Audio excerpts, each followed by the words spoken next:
Penerimaan pajak di triwulan pertama DJP Sulsel Bartra untuk triwulan pertama 2023 menunjukkan tren positif.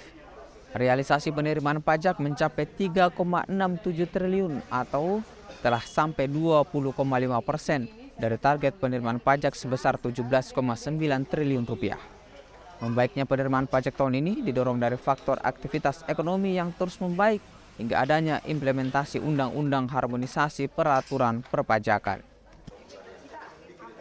Kami di Kanwil Direktorat Jenderal Pajak Sulawesi Selatan Barat dan Tenggara telah menerima 630.012 SPT dari wajib pajak baik orang pribadi maupun badan.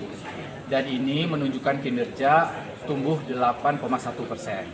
Artinya ada kesadaran yang meningkat dari wajib pajak kita untuk melaporkan SPT tahunannya. Yang kedua, ada pergerakan pergeseran pola penyampaian SPT yang cukup material, di mana 98% wajib pajak kita saat ini sudah menggunakan media elektronik, baik itu menggunakan e-filing, menggunakan e-form, ataupun menggunakan e-SPT. Hanya sekitar 11.350 wajib pajak lagi yang masih melaporkan SPT secara manual, itu mengantar langsung atau mengirim menggunakan pos atau layanan pengantaran.